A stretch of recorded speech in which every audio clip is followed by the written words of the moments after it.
ეს ბოლო რამდენიმე დღეა ყველა ტომას პინალის თვალებზე ლაპარაკობს და იმაზე თუ ოპერაციის შემდეგ რას გავდა ის.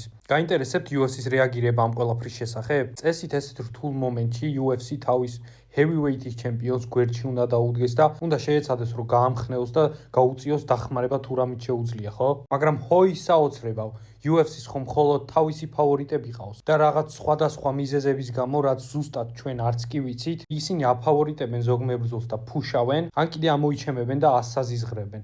სამწუხაროდ ჩვენი მძიმე წონის ჩემპიონი მეორე მხარეს აღმოჩნდა.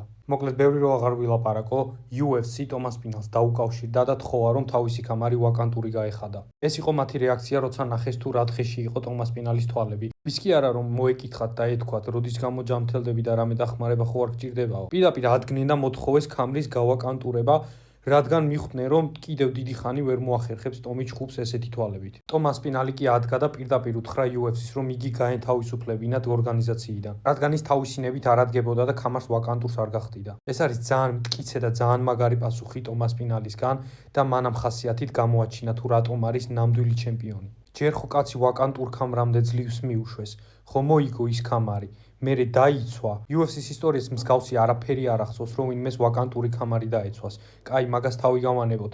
მერე რამდენი თვე იჯდა და ელოდებოდა ჯონ ჯონს. ტყუილად არაფრის გამო თავისი პრაიმ წლების საუკეთესო დრო გაატარა ჩხუბის გარეშე. საბოლოოდ ისე მორჩა, რომ გაიქცა ჯონ ჯონსი საერთოდ, მისცეს კამარი ტომას პინალს და მისცეს თავიანთივე არჩეული მეტოქე, ადგა უსიტყვოდ ეჩხუბა განეს და ესეთი რაღაც დაემართა ბრძოლაში. ხო და აი ამ ყველაფრის შემდეგ ამას რზენია ის ფაქტი თუ როგორ აგრძელებს UFC რომ მოექცეს ამ კაცს. ეს არის ტომას პინალის ბოლო კომენტარი თავისი თვალების სიტუაციის შესახებ, სადაც ამბობს რომ ყოველი კუთხის შეცვლის დროს კარგავს ორიენტაციას და ამ გრძნობას ადარებს ნავზე დგომას და ისე ჩხუბს. ტომას პინალმა ის თუ არა როდის იჩხუბებს, არამედ საერთოდ იჩხუბებს თუ არა მომავალში ისიც არ იცის. UFC-მ ეს იცის უკვე და პირდაპირ აწყვება რომ წაართვას კამარი ტომს და არ გააჩეროს დივიზიონი და აჩხუბოს სხვა ორი მებრძოლი მისი კამრისთვის. რაზეც ტომას პინალი უარს აცხადებს და პირდაპირ მიდის ორგანიზაციის საწინააღმდეგოდ. კაცმა არ იცის რა იქნება, ვნახოთ როგორ განვითარდება მოვლენები.